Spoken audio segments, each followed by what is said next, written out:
নমস্কার, আপনারা দেখছেন নিউজ টাইম বাংলা। আপনাদের সঙ্গে রয়েছি আমি দৃষ্টি। আর শুরুতেই যে খবরের দিকে আমরা নজর রাখবো, বঙ্গোপসাগরে ফের ঘূর্ণিঝড়ের ভ্রুকুটে। বঙ্গোপসাগরে ফের ঘূর্ণিঝড়ের ভ্রুকুটে।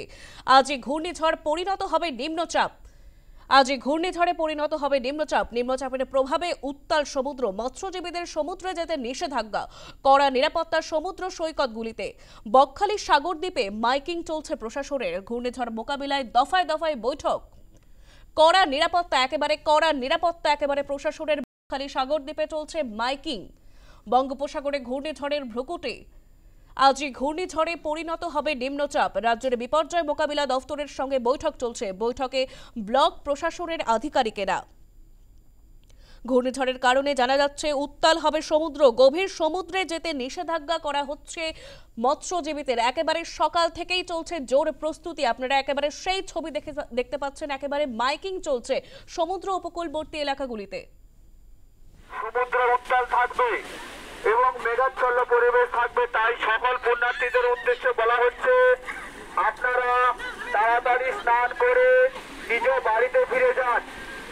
সকল পুণ্যার্থীদের বলা হচ্ছে আপনারা তাড়াতাড়ি স্নান করে নিজ বাড়িতে ফিরে যান।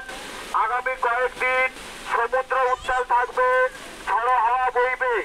বঙ্গোপসাগরে ঘনীভূত নিম্নচাপের প্রভাবে আগামী কয়েকদিন বঙ্গোপসাগরে ঘনীভূত নিম্নচাপের প্রভাবে আগামী কয়েকদিন সমুদ্র উত্তাল থাকবে, তাই সকল পুণ্যার্থীর উদ্দেশ্যে ঘোষণা।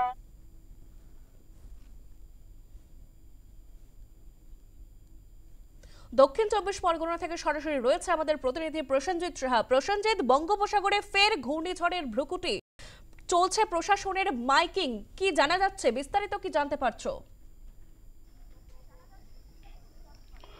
দেখো বৃষ্টি, গতকাল সকাল থেকেই কার্যত দক্ষিণ চব্বিশ পরগনা জেলার বিস্তীর্ণ এলাকায় কিন্তু বৃষ্টি শুরু হয়েছে। গতকাল থেকেই মেঘলা ওয়েদার, মাঝে মধ্যেই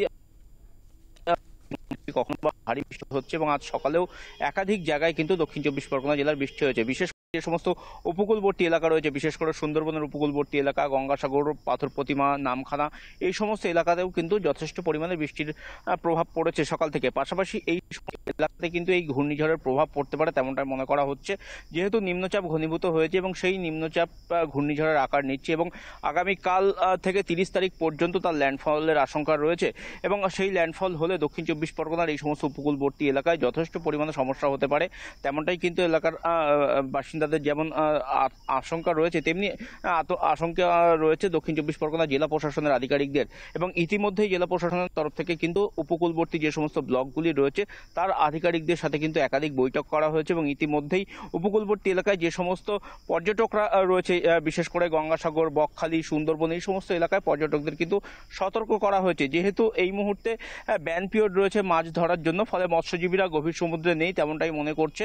ফলে মৎস্যজীবীদেরকে আলাদা করে সতর্ক করার কোনো বিষয় নেই প্রশাসনের তরফ থেকে, তেমনটাই মৎস্যজীবীরা নদী বা সমুদ্র উপকূলগুলিতে পাড় থেকে জাল ফেলে মাছ ধরে তাদেরকেও সতর্ক করা হয়েছে। এর পাশাপাশি যে সমস্ত ফ্ল্যাট শেল্টারগুলি রয়েছে, স্কুল বাড়িগুলি রয়েছে, সেগুলোকে তৈরি রাখা হচ্ছে। যদি প্রাকৃতিক বিপর্যয় ঘটে তাহলে কি যাতে এলাকার মানুষজনকে সরিয়ে এই সমস্ত জায়গাতে নিরাপদে নিয়ে যাওয়া হয়, সেই ব্যবস্থা কিন্তু প্রশাসনের তরফ থেকে করা হচ্ছে। অন্যদিকে দক্ষিণ চব্বিশ পরগনা জেলার এই গঙ্গাসাগর এলাকাতে প্রচুর পর্যটক তারা সমুদ্রে স্নান করছেন, তাদেরকে কিন্তু মাইকিং এর মাধ্যমে সরানো হচ্ছে।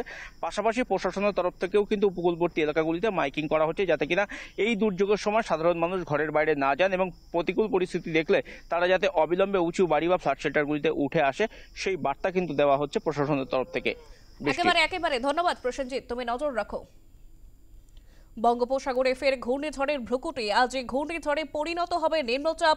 নিম্নচাপের প্রভাবে উত্তাল সমুদ্র, মৎস্যজীবীদের সমুদ্রে যেতে নিষেধাজ্ঞা, কড়া নিরাপত্তা চলছে সমুদ্র সৈকতগুলিতে। একেবারে মাইকিং করে মৎস্যজীবীদের কিন্তু জানানো হচ্ছে এবং পর্যটকদেরও কিন্তু জানানো হচ্ছে যে তারা যেন সমুদ্র সৈকতে বেশিক্ষণ না থাকেন।